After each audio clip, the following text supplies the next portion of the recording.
May be joining us late. We'll just slide in and kind of bring her in midstream, I suppose, if that happens. And if not, this is what you got. So be happy. I guess we'll go down the row and introduce ourselves. I'll go first. Yeah, hi. My name is Lauren Knight. I'm also known as Geeky Gothic Gamer Girl on TikTok. I am one of the co-hosts of the Ice Cream Queens podcast, which is a podcast where we discuss all sorts of horror, pop culture, creepy things that just make us all nice, bright, and happy inside. And that's me. Hi, I'm D'elle Memphis. I am also one of the co-hosts for Ice Cream Queens and kind of ditto to what she said. We cover everything that's really along the lines of dark pop culture. So if you are interested in gothic lifestyle, horror movies, leaning more into some of the creepier cosplays, although not today. And then, of course, did I say true crime. So we do cover some true crime as well. Yep. But I'm also an active cosplayer. Been doing this for many years. So, but yes, that's me. Hi, who are you? I'm Ginger O'Snap. I am a Nashville-based costumer and maker. I'm also a burlesque performer, actor, MC, entertainer. Mostly I yell into microphones about costumes and nerdy things, and they keep letting me do that. So that's what I do. Must be good at it. Oh, yeah, well, I'm loud. At the very least. All right, so we're here to talk about things, some do's, some don'ts, some lessons learned the hard way. So hopefully we can save you from making the same mistakes we did, because I promise you we've made a lot of them. Oh, yes. I think I'm making assumptions, but... No, absolutely correct. Are we talking ex-boyfriends? What are we... Well, we can get into that. Yeah, I meant costuming specifically, but we'll see where this goes. We can go right into our trauma, if you'd like. So... Before we get into the nitty-gritty, kind of how did you get started costuming? What are the things you like to work with? What's your medium? Love to answer that.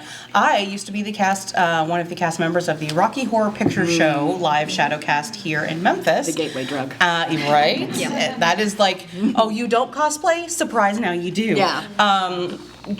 So they typically have a show that they do at this convention. So at this convention, many years ago, I was like, yeah, I'm going to go and I'm going to perform with the Rocky Horror. And they're like, well, are you going to cosplay? And I was like, nah. 2 days before the con, yeah, I've changed my mind. And I decided to put together a Queen of Hearts look. I had no idea what I was doing. I made a tiered skirt out of hula hoops. Cute. And it was really fun. People kept asking me, oh my gosh, can I take your picture? Hooked right there and then. And I have been cosplaying pretty much since. Okay. So I actually got started because I guess I still am.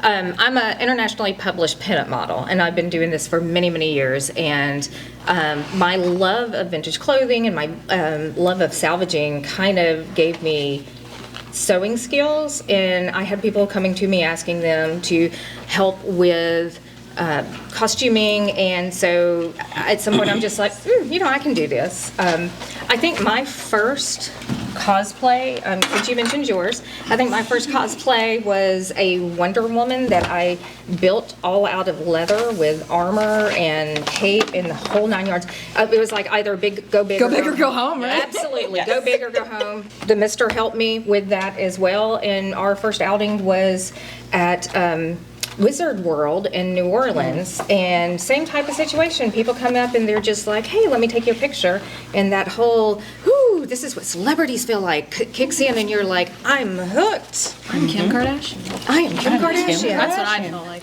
Yeah. While Angela of Azarath is folding and doing origami for a moment, we'll come back for introductions. Or you want to introduce yourself? Oh, yeah, because you just got here. So I'm so sorry. I got stuck at the... It's okay. Hi, I am Angel of Azarath. I've been cosplaying for 10 years. I'm also a belly dancer and performer.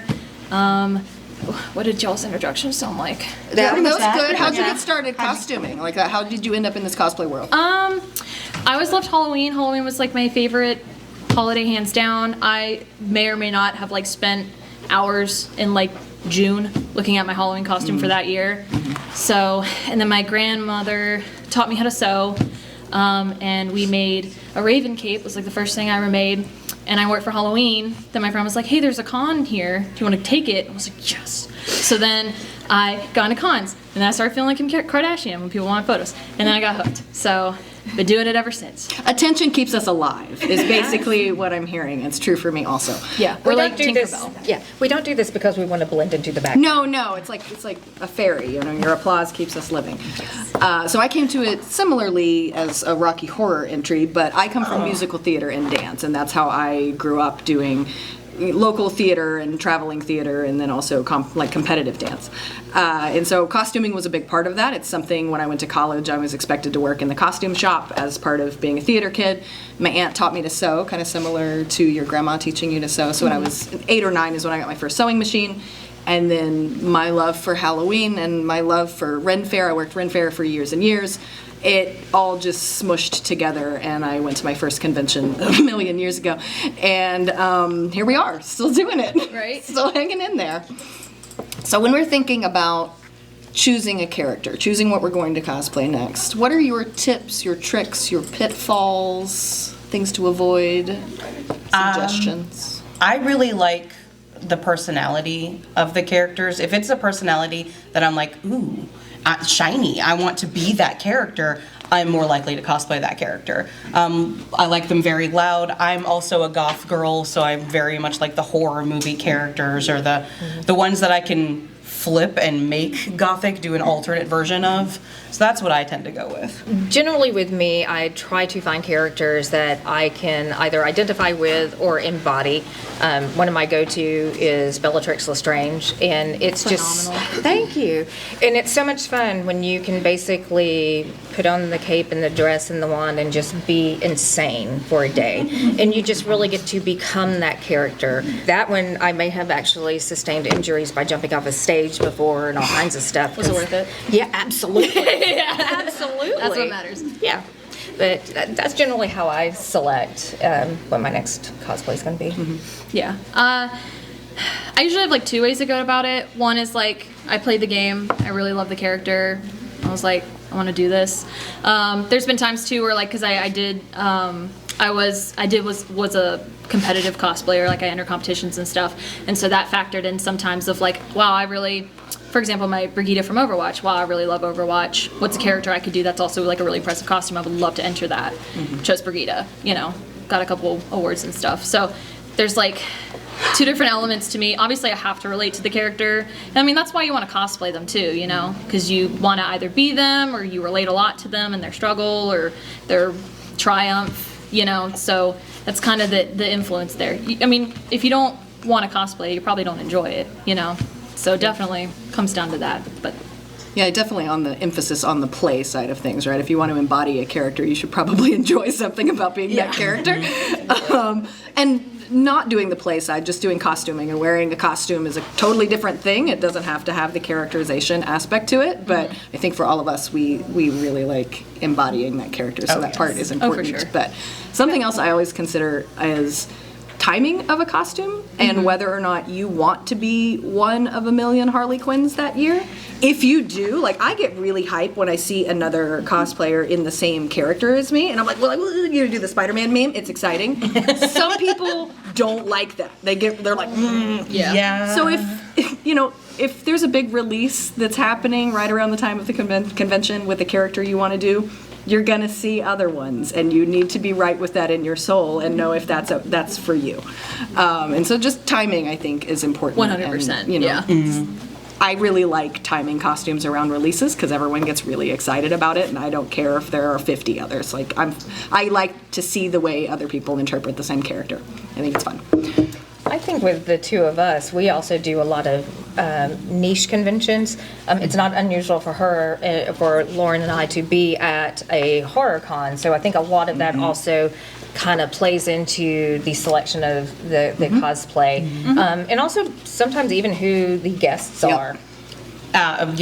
Great example of that is we had a convention not too long ago with Scott Innes, who is the voice of Scooby-Doo, Shaggy from the cartoons, and we were looking at each other and like, what do you want to cosplay? I don't know, what do you want to cosplay? Well, the Scooby-Doo guy is going to be there, and we ended up with just a giant group cosplay. My littlest was Scooby, I was Velma, we had Daphne, we had my husband was Shaggy, and we had a Hex girl in our group, and Scott was like, you come here now. Yeah. So that's always fun to plan it Yeah. around the celebrities who are going to be there too. Yeah, And it- eventually we ended up going to dinner with them. What the heck? See, I was gonna say it can really lead to nice. really fun interactions. Absolutely. Actually. I had the same thing happen. Like I was working a convention. I knew that John Barrowman was going to be there, so I wore. I had no intention. I don't do celebrity meet and greets because I'm usually working, and it's just not like in my budget a lot of times to do that because I'm trying to save my money and not spend it. And so I was wearing my TARDIS ball gown just because I knew there would be a lot of other Whovians there. And I was walking past his booth and I heard someone call me the B word really playfully from across the room. And it was John Barrowman like pointing at me. And then he was like, get over here. And so we took photos he also had a TARDIS dress on. And so we took photos and so I have a photo of the two of us like pretending to vomit on each other because we're dressed the same. So That's amazing. that's a really good way. That's a really good point. Is like think of who's going to be at the convention or the theme of the convention because some cons have themes different years, and it leads to really fun photo opportunities. I think. Speaking of timing, since we're on the subject of timing, weather and what season of the year you are in has a lot to. Your cosplay in summer, very- like 100-degree summer heat. I don't know if I would want to wear that. Actually, it's not too bad. This Is is it? a, Oh, it's that is pretty- very light. Yeah, It looks it's very heavier. breathable, Okay, breathable, looks but heavier. But yeah, What I had on last week, not so much. giant leather trench coats in the middle of 105-degree summer heat. Maybe not Yeah, so I'm much. with And vice versa. Everyone talks about the heat and how hot it is. But if you go to a con in the middle of December in a mini skirt and the half of the convention's outside, you're gonna be cold. Yeah. So timing of the year is always really important to take into consideration too. Actually, the first time I wore this cosplay, this is my second time wearing this cosplay. The first time I wore it was, thank you, you're welcome. I wore it in May in Nashville, and I got overheated. And I was inside, and there was still AC and stuff, but I still got overheated, and that's why I was like, I can't wear this during the summer. Because it's like, I know this looks breezy. It's not. The leather, there's leather all from here down. It's just all pleather and insulated and fleece lined. And I learned that the hard way. This is not a summer costume, Yeah. despite how easy breezy beautiful she looks in the game. And I mean, I think that brings another good point. We talked about it yesterday in Intro to Cosplay, is just planning your day around what you're going to wear. It sounds really frivolous, but it's actually really important. Kind of knowing your limits in each individual cosplay. I think we all have costumes that was like, I can wear this for 2 hours and then it's coming off because that's my limit. So I'm not going to put myself in a situation That's me where I today. have to wear it for 6 hours because I know better. Yeah. So trial runs are super important. Wear it around your house. You will learn quickly what your limits are in that costume. Yeah, that is 100% why I'm not in cosplay right now. Right. The cosplay I'm going to be putting on later is going to be one of those, like, I'm going to put it on, look pretty, take photos, maybe compete, and then I'm taking it off. Yeah. Right. And shockingly, this is actually the most comfortable one that I own. I could be here for 12 hours Right. and I'm like, oh, it's wonderful. That's my Velma. I love my Velma. It's just good to know. To that point, one of my biggest do's in cosplay is please break in your shoes. Please wear your shoes before the event, and that means like just doing your chores, doing your dishes, wear them walking around your house. Go to the grocery store in your pleasers. Whatever you need to do.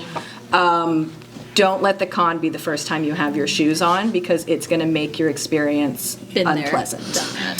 Something else I'll share about shoes. If you have shoes and you have no idea what the flooring is going to be like, having something like a sticky tape or like a grip on the bottom.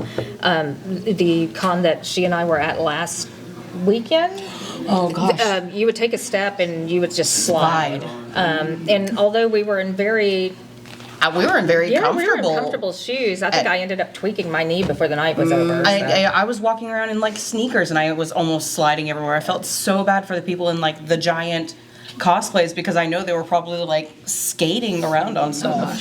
Yeah. We have a If question. it's okay for me to add on, I've seen somebody do this. I just want to emphasize, don't be that person that puts honey on the bottom of your shoes because you're slipping. I've never. Yeah, that's not. Never that's not heard do of that. honey. You want ants? That's how you get ants. Don't do that. Why? I guess someone thought it would be sticky, maybe? Well, you know, have you ever like eaten honey and you got like a little bit on the back of your hand and then it is forever Oh, it's sticky like- for the rest of the day? Sure. I probably still have some. Hairspray is actually pretty helpful for making the bottom of shoes tacky. I think we've all competed, right? We've all done long cosplay competitions can be very long, and especially if there's Phantom reference. If there is prejudging, it makes for a very, very long day. Yeah. So. Your whole day could be spent. Yeah, so just competing. plan accordingly. Know that ask questions when you're entering the masquerade or competition. Make sure you know what you're signing up for, how much time is going to take, and then also the best conventions, this one included, will provide a holding room basically that you can go into. Have a plan if you are in something really cumbersome, big armor build, a plan for how you can get out of it and actually rest in that time, because that's what that is for. Like just have a handler. Please take someone with you. Make sure that's okay. If the con is not making those types of arrangements, choose your costume differently, I think. Maybe have a plan. Any other tips or tricks for kind of the competition side of things? Well, like you said, I like to build mine in a lot of pieces, so like I can take off different pieces and just set them aside. That to me is very important. We had a Question? couple questions, yeah. I just wanted to bring out that it could be good to have multiple different cosplays for a day, one that you're comfortable walking around in, and especially if you know that you want to participate in a masquerade, to save that for the end. Yeah, absolutely. And if you are going to be doing something like that, have a place nearby that you're going to have to change. Bathrooms are always an option, but sometimes a hotel room is nice, or I've changed in my car before, you know. But just having a space to make sure you can get in your costume, especially if it's big and elaborate, a room is a really nice add-on there. Yeah. So you guys are talking about wearing costumes for several hours a day and walking around. Maybe you're outside, maybe you're inside, maybe there's lots of people. How do you guys keep your costumes clean and not smelly? Cover this. Yeah, we talked a little. So smelly is actually more straightforward Yep. to resolve than stains. Yeah. So what we've always done in theater is a mix of vodka and rose water in a spray bottle. It'll take stink out of anything. The alcohol smell evaporates. Super great. It doesn't help with stains, unfortunately. Spot cleaning, there are some like spot cleaning, dry cleaning treatments you can get. Always test the fabric before you get it wet and throw a soap on it or a cleaner in like an inconspicuous back hem kind of situation. How often should you be cleaning your costumes?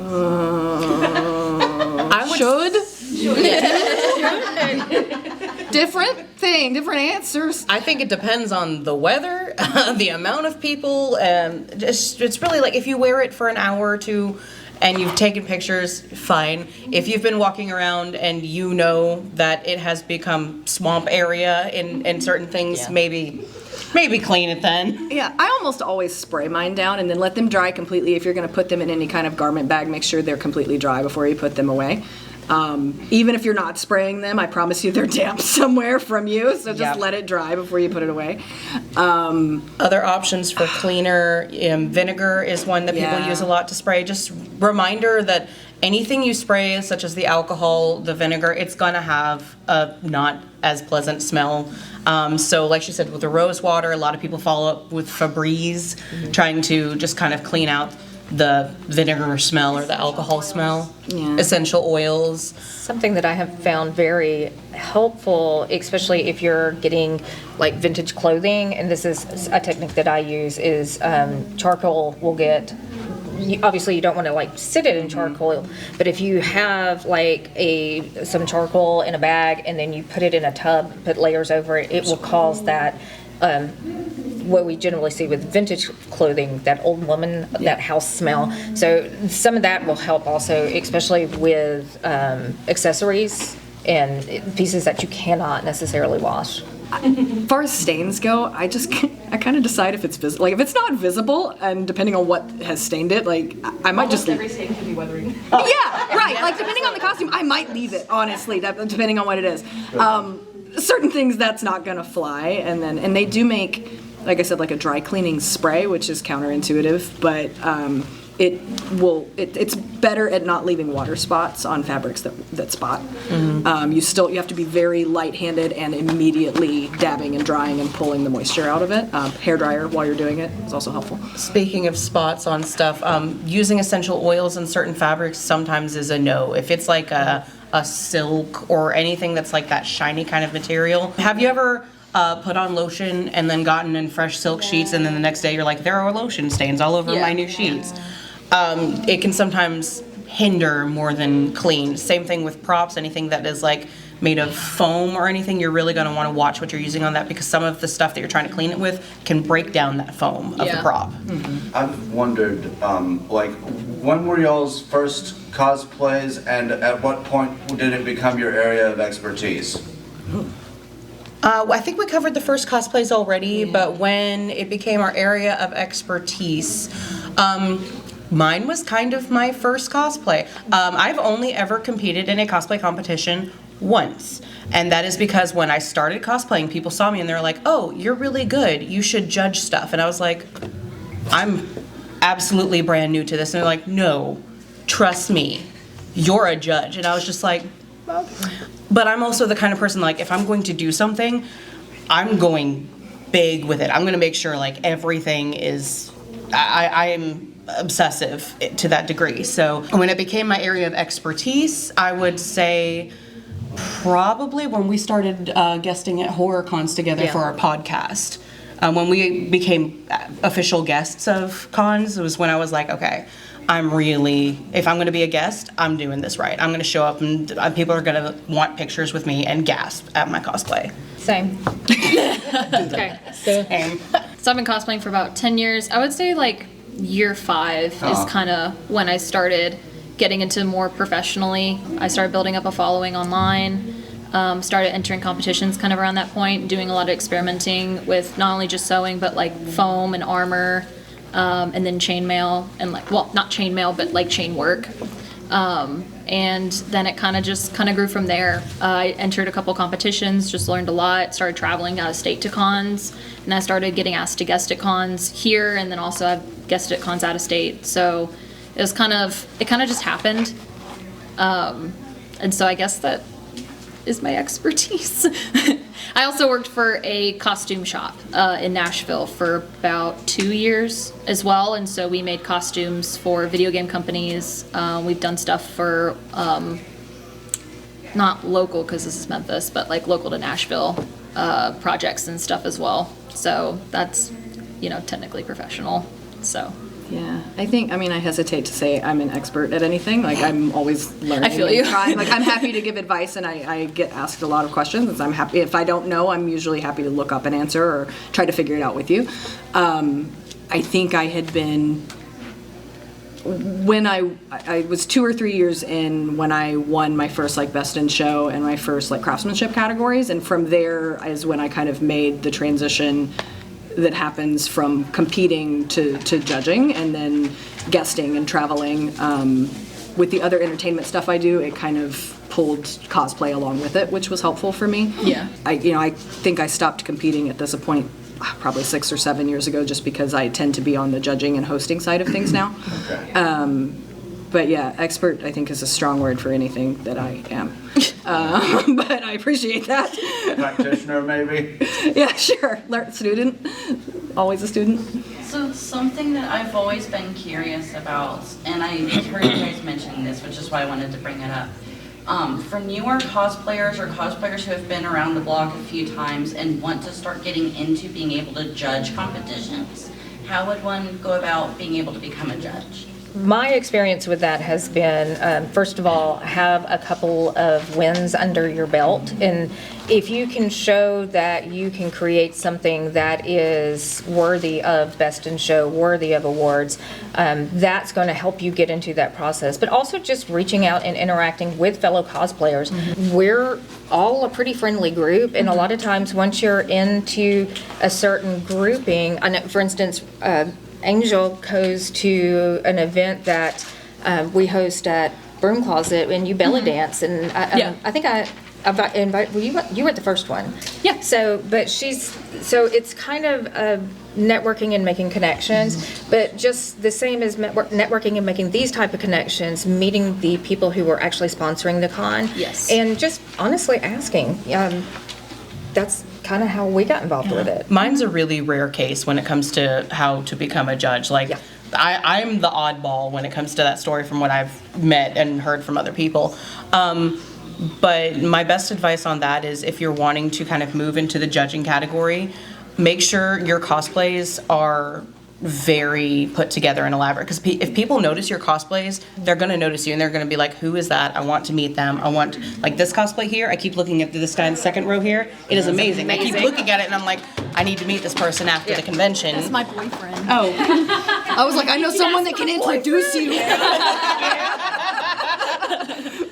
But yeah, just having really well put together cosplays really stops people in their tracks and makes them want to talk to you and be like, how long have you been doing this? And they start asking you those sort of questions. Yeah, and it does tend to be, not exclusively, but it does tend to be heavy on the maker side of things when it comes to judging, just because there's usually a craftsmanship component to the competition, and so that they want folks who make in some regard. So putting yourself out there as someone who does make things and making it clear and talking to people about how you've made things is also a good way to kind of promote yourself in that way as a creator. Yeah. I think is helpful. Yeah. Also, Go ahead. No, also having an online presence. If people, I make a lot of videos while I'm making stuff so people can see, look, I have a pile of sticks and now suddenly my pile of sticks is a crown. Yeah. If they could see you doing it, they watch it and they're like, oh, that's really cool. And it can not only have content to film, but people start following you for specifically that, and it can also push your name out there when it comes to stuff like that. Yeah, it's pretty much a compassing of all that. Like, it's definitely networking, especially locally, not just with other cosplayers, but with coordinators at cons and stuff. Asking 100%.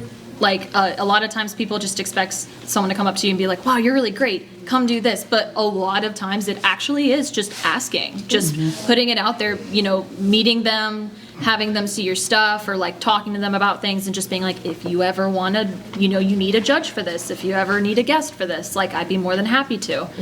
It definitely is like, you got to work for it a little bit to kind of get your foot in the door. And also online presence really helps too, because it's, you know, you can show someone on your phone, like during conversation, like, oh, this is all the stuff I do. But if it's already online and you give them a card, or you're like, oh, I'm so-and-so, and they go and look you up and they can see everything that you do and see that you're a crafter, and, oh, this is your following, oh, this is how you interact with people, and this is what you post, like, that helps so much more too. Yeah, it's really, to me, it's a combination of all the things. So we talked about kind of character selection, how we choose the costumes we're doing. This one is going to be a big can of worms, so I'm going to have you like narrow it yourself. When it comes to making or buying or sourcing, what are your biggest do's and don'ts? Like, what are you, if you were to make the gospel of you as a cosplayer, like, what would be your top tips and tricks for things you've learned? If you are buying something and you are wanting to be able to alter it or have extra pieces, size up. Please size up. And always look at the sizing. If you wear an extra large in real life, don't just say, oh, I'm going to get an extra large.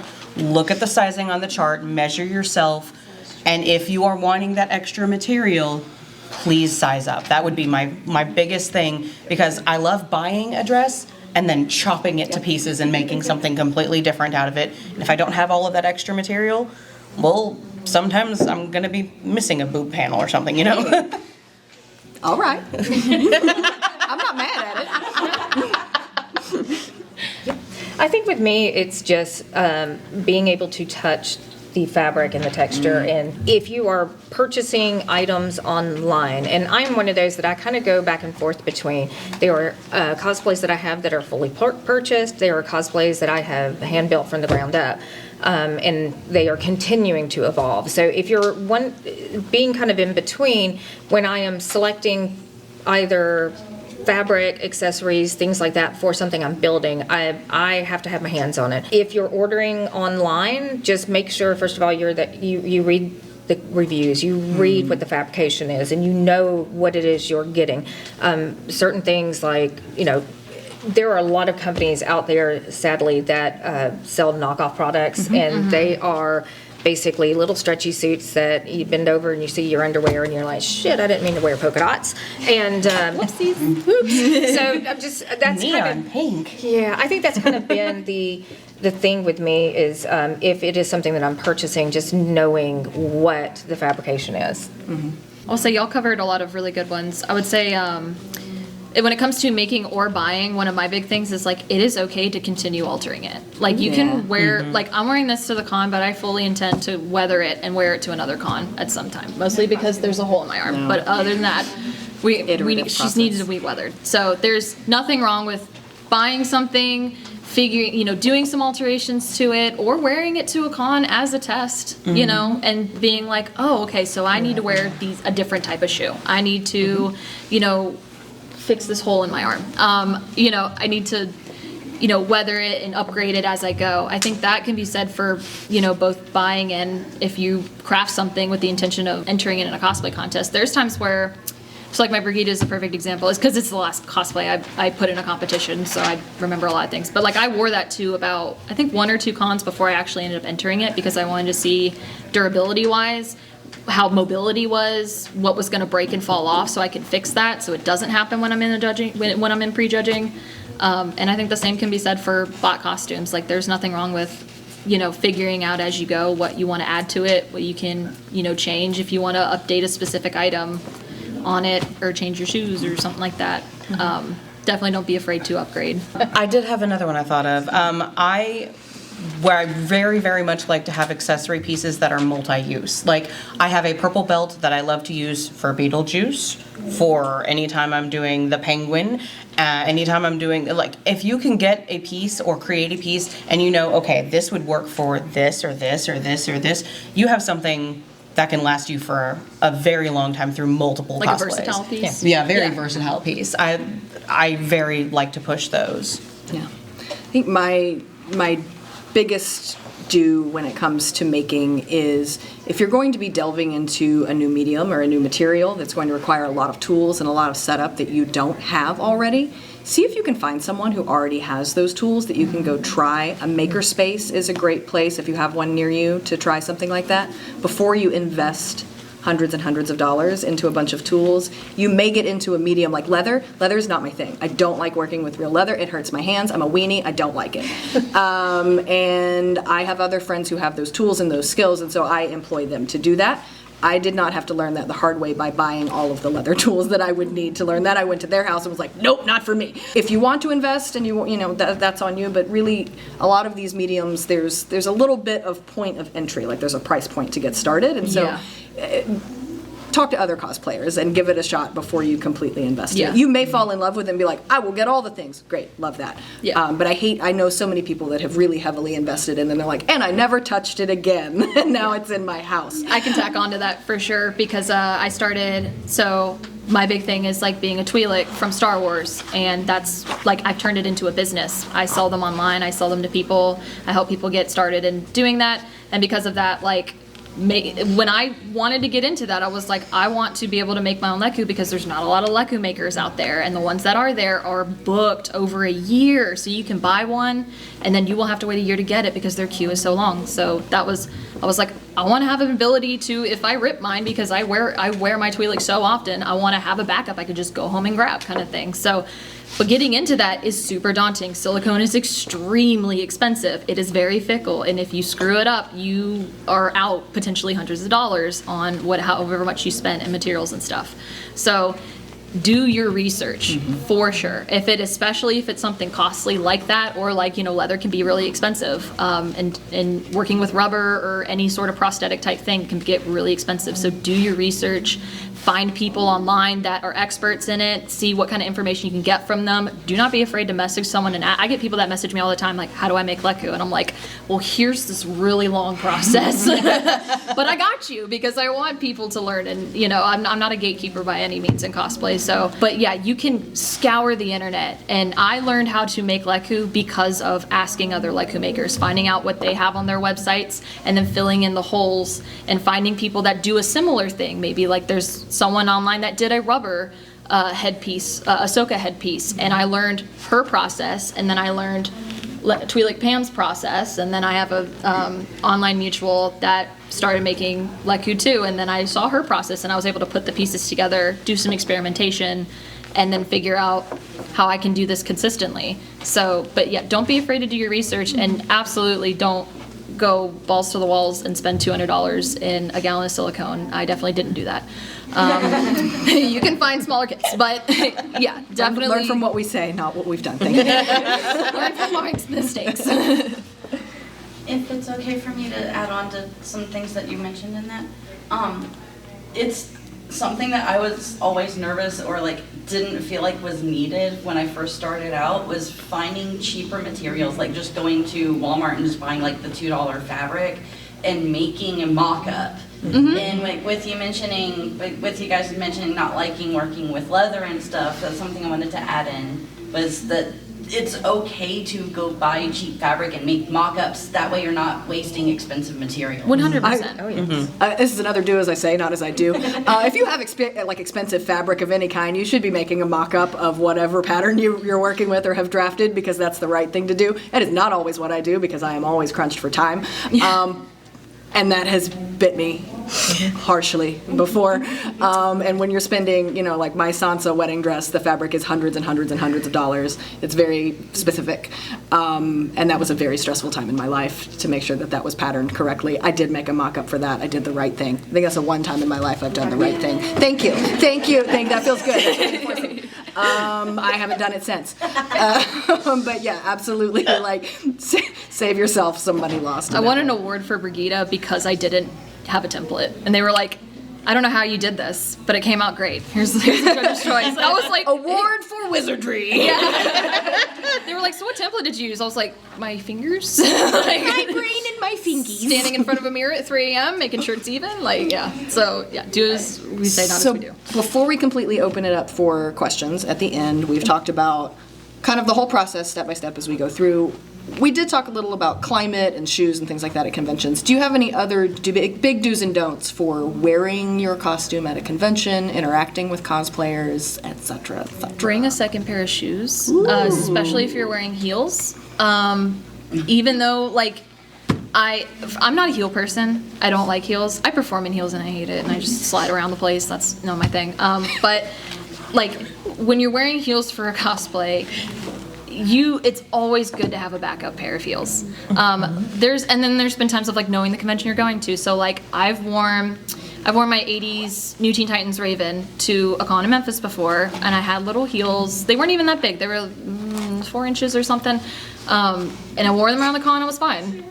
Okay, well, I'm not a heels expert. Okay, but they weren't 2 inches, but they weren't 6 inches, and I wasn't but I wore them around a con here, and I was fine. And then I was like, let me go to Dragon Con for the first time. And that was the first cosplay I wore at Dragon Con, so the rest of the weekend was me hobbling around. So I always say, even if you're super proficient with wearing heels, which I am not, it doesn't hurt to have a backup pair. You never know when your shoe's gonna break too. Yeah. That's something I've run into way too often. So always plan a backup if you are nervous about your shoes in any way.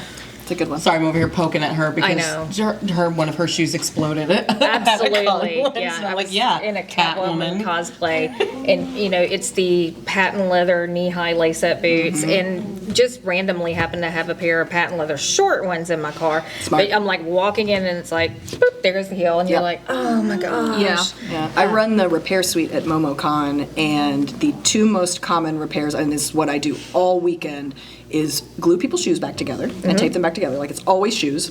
And butt crack seams in spandex suits. I sew a lot of butt cracks.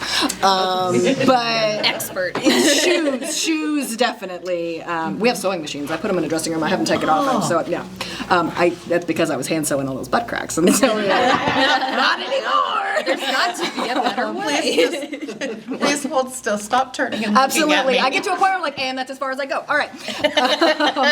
What about you? Biggest do or don't or both of wearing? Capes. If you know that you have a very long train to your dress, your cape, have someone walking with you and just kind of ushering people off of you because they will step on you and you will start walking and you will Or they'll rip the complete tail out of the dress. Mind escalators also. There are lots of venues that have escalators, and please consider what you're dragging behind you when you're getting on an escalator. Final Destination flashes. So many before my folks eyes. make me nervous. Yeah. or your tails, yeah, whatever that may be. To tack onto that, one of my biggest ones is just be aware of your surroundings, please. That is as a cosplayer and as a civilian, not in costume. When you have a big prop, like, don't gesticulate wildly with your giant props because there tend to be people around you. Be careful with your drinks because there are a lot of people in costume around you. You don't want to be the person who, pours an entire glass of red wine on someone's costume. If you have Everyone's giant going to have a bad day. Don't whack into the person Yeah, next to just you. be aware of each other and kind, and I actually had someone accidents ask me- happen, but Actually, had someone asked me yesterday on my and was like, I just got these cool wings for, it's actually a drag queen. She was like, I just got these cool wings. I'm gonna wear them for my number. How do I make sure I don't whack people during my number? And I was just like, you just gotta wear them around the house. Yeah. You just gotta wear them around the house, especially wings in particular. But like, you're gonna hit some, like, I mean, shoot, when I was walking around with this sword, did I not walk into 5 doorways? And I was like, oh, And you smacked it in your chair. Yeah. we're learning, okay? And anytime I this is a big cosplay, sword. anytime I cosplay the penguin, that umbrella someone gets whacked in the face. yeah. And I mean, sometimes we make different choices about where we're going to wear things. And I mentioned this yesterday, like my Sephiroth, I'm not going to wear in a really crowded place because it has a 6-foot wing. I don't fit. I'm not, even when it's folded down and not out, like it's too big, so I'm going to choose where, and I'm going to stand for the most part. I'm not walking, I'm not in sky bridges. Like I know I'm going to take a different path so that I can be outside and not run into people. Second floor of the Marriott. Exactly, because I can't get anywhere else because I'm too big. And if you have a cosplay like that, know your con and know where you can go with it and where you can't go with it. Or take the advice of, if you haven't been there, you can do some recon with people that have been there and be like, please help me out because I am too large for fun right now. Yeah, that's a good point too. Walk the con first. Like if you know you're going to be showing up in a big ornate cosplay, go an hour earlier and just kind of walk the convention and be like, where can I be? Oh, that spot. That is my, okay, let me go change in my cosplay. I think one of my secret weapons when it comes to maneuvering a con, maneuvering a con that either I have a trail on the back of the dress, I have big props, is also having people with me, not necessarily as a handler. Generally, when I go in cosplay, I cosplay in a group, which first of all makes it a little bit safer. We've all heard the horror stories where people want to come up and like grab onto parts of you. Yeah, Come to it's usually- cosplay positivity later. We'll talk. I think we'll talk It's about next. that. But yeah, so having just somebody there who is looking out for you, they can be part of your group. As a matter of fact, my counterpart is right behind you, this gentleman here. And yes, so we generally travel in groups and packs because it makes it easier for those people that might want to get a little handsy, but also keep you out of somebody's booth with your giant wing or stabbing somebody with your weapon, because I always have to have somebody looking out for me because I'm not at all aware of what's going on around me. A lot of people, I mean, especially crowded, like I think about, San Diego and Dragon Con, like really crowded. It's always someone with a backpack who doesn't think about the fact that they have another foot and a half on the back and they're just gonna, they need friends with them to be like, girl, stop doing that. You've knocked 4 people out already. Sometimes it's not spatial awareness for you, but also being aware that other people may not have spatial awareness. Absolutely. 100%. And to tag on to that, after partying. If you're still in your cosplay and there's a lot of big shiny pieces and you're going to go to an after party where there might be adult beverages, maybe change out of the cosplay. Like maybe take off pieces of go store it somewhere so you're not getting a little tipsy and whacking people in the head all night. Spilling a whole bottle of wine down the front of somebody. Grabbing at you and breaking your shit. Correct. Yeah. Yes. Like your wings. Yeah. All right. So we have a few minutes. We want to. I feel like you had a sad there. It's fine. It's all right. I'll get them it for was, you. It was so one of the places that I work on the burlesque side of things. We have a French night. I'm the green fairy. It's like a whole thing. I have very large green wings. It's another lesson in I cannot do crowd interaction in the same way I do when I'm not in that costume because I'm just too big. The wings are too big. I can only go certain places, and I know that I can't go other places because I'm too wide. Drunk people like to grab shiny things. Yes. So that's another reason I I can't almost go. stabbed somebody with a sword because someone came to give me a tip when I was turning with a sword on my head, and I almost turned into her, and she was standing right here where the blade of the sword was turning, and she was very drunk, obviously, and I had to, it fell off my head because I had to let it. I had to rip it off my head real quick. So yeah, definitely be aware of other conscious people. when you're shiny things too. Shall we open it to questions, comments? Is it okay if I tag on real quick to the spatial awareness thing? So there's a Hollow Knight cosplayer. They and I have both already had people running into us because heads like this or fursuit heads, they do not have great vision. And a lot of the fursuit heads don't have great vision in front of them as well. So please be mindful of that. Yeah. Also Absolutely. for contacts. If you're wearing mesh whiteout pants, you can't see, you need someone who can see Yes. for you. Yeah. Yes. 100%. Also, I have a phrase that I thought I would like to share with you guys. And anytime I'm making cosplays, and that is try, fail, try again. Absolutely. That's one of my biggest dues. I mean, like, I still have moments where I am frustrated to the point of never wanting to touch the thing again that I'm working on, and I'm done.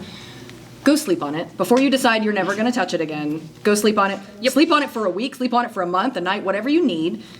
Come back fresh, however long that takes you. Try again. You may still need to scrap it and start over, and that's an okay decision at that point, but give it time before you decide that, because a lot of times you're just frustrated and you can rework it. So just Teacher failures. Yes. Yeah. Oh, to take a break. Great advice there. Breathe. Because breathe. I have a great example of this. I was working on my cosplay for today, 2 days ago. Just finished it, and I was on my last pieces, and I was like, "This is not holding still." So I ended up having to like glue more sticks into a placement, but then they were just sticks there when I had everything covered in the material and shiny, and I had to add more stability, and I was like, it's terrible now, I hate it. My husband was just like, sit down, just sit down. couple of breaths, have a snack, Have a snack. drink some water. Yeah, and we came back 30 minutes later and we're like, oh no, now I know how to fix Yeah. this now. But Yep. in that moment, it feels so, I've ruined it, dreadful. And that feeling doesn't go away, to the best of my knowledge. Like, I think we're going to keep doing that forever. So don't blame yourself or your, whatever level you're at. Sometimes you can fix it and just be like, I'm a genius. But most of the time you have that like, I messed it up feeling forever, yeah. For sure. And also be aware of your procrastination level. I know a lot of times we, yes, I know that last minute crunch, and the Mr. back here will attest that I sometimes do not even put it on my body for final fittings with all of the pieces until the night before. And then I'm like, Do as we say. what not to did do. I do? And then you're crying, and then you're sitting there fixing it. It usually works out because, after you've done this for a while, you kind of, it's like, I know where everything is. Yeah, trust myself. It's like, yeah, I'm like, I can do the makeup by myself without a mirror now, because it's like, I know where my eyeballs are. But yeah, just make sure that you know what your level of procrastination is, and if it is an extremely complicated one, make sure that you also give yourself enough time to finish it and not just freak out and panic. Do you have a question? Yeah, because I discussed cosplay with some friends. I mean, some of them sound interested, others not so much. But a lot of them basically, whenever I tell them the character I'm going to be doing, the response is who? Apparently, they only want to dress up as one if they know everybody recognizes who they are. My feelings are, the people who recognize who you are, That's who it's for. That's your people. Absolutely. Yeah. That's how you find your best friends. I completely agree. I love when someone recognizes an obscure character, or if my costume is like a mashup and a pun and a joke, if you get the joke, we're hanging out. Right. Yeah. Like, we're on the same level. several years ago, I was dressed as the pilot from the TV show Firefly. Some people might thought.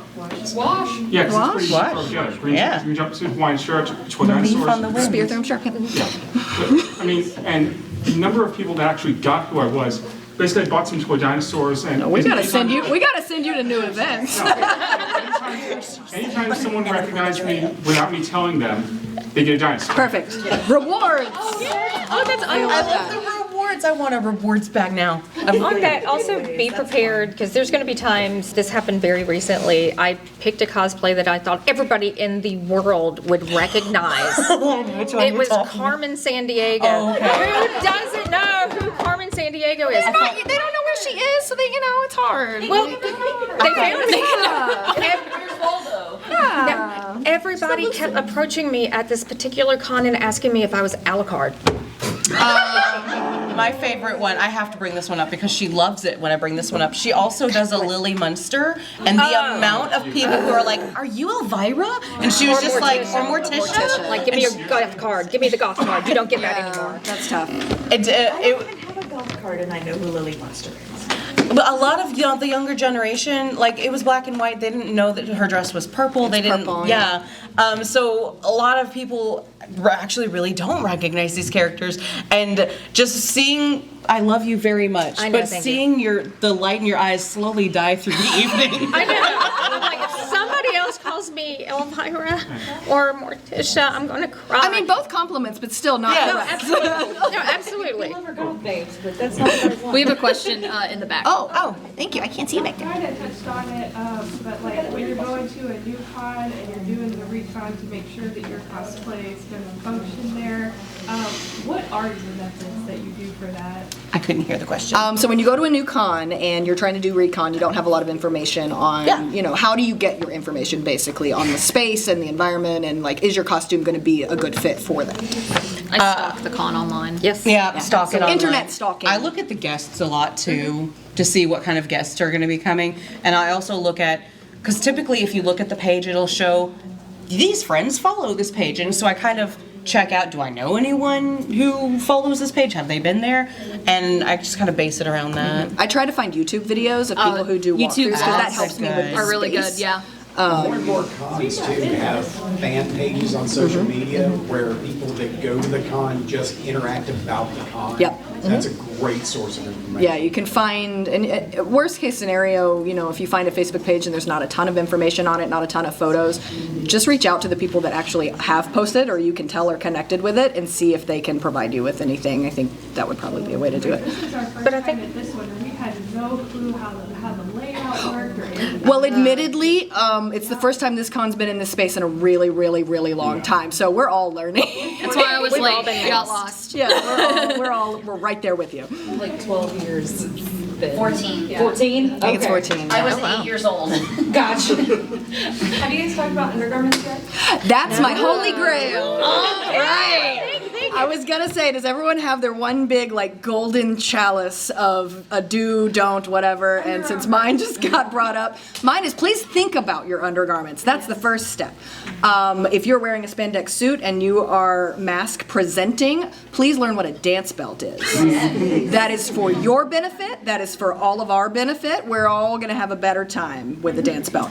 But undergarments are really there to just make your costume look better. It's not about necessarily changing your body shape. You don't have to unless you want to. Your body is beautiful the way it is. But fabric sits on skin much better when there is a layer between you and the fabric. I just promise you'll be happier with your costume if you put a little thought into your undergarments. I give an entire panel, it's not at this convention, but I give an entire panel on undergarments and shapewear in cosplay because I think it's literally the foundation that your costume is sitting on. It's super important. But the number one of that is please learn what a dance belt is. Thank you, Spider-Man. I love all of the memes of everybody thinks they want a cosplay girlfriend, and they get a cosplay girlfriend, and she's wearing three wig caps and a wig strap and two dance tights and all this other stuff, and they're like, oh, I didn't realize. Yeah, no, I look like I'm in a full motion capture suit under this. When I take all this off, it's just like a nude, weird, a naked mole rat situation. On the undergarments, I would like to add in, bring backup. Yes. I have a dress today that involves a lot of tape, and in case that does not work, because I've never used this particular tape before, I have a backup bra. Good. So yeah, think about backups if you're not sure with it. And also, just to kind of jump off of that, when you're talking about the undergarments themselves, especially if it's going to be something like a lot of the cosplays that I do are very low cut, so make sure that you're buying quality undergarments that will hold the girls in place and not have boop, there they are. So make sure that when you are purchasing your undergarments that you're buying good quality products, because that's only going to help you shape the way you want to. Yeah, especially with store-bought anime costumes specifically.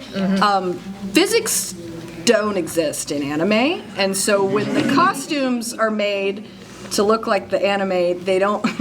You need undergarments, you need tape a lot of times, you need things that are holding everything in place. So Anti-gravity. just definitely do some trial runs there, because that's another thing in the repair suite. I tape a lot of people into costumes that they have. We're 6 past. Oh, we did it! So many dudes, we can go. I have so many more. I know, right? We have a whole question as well. One last question. I think Loki had a question.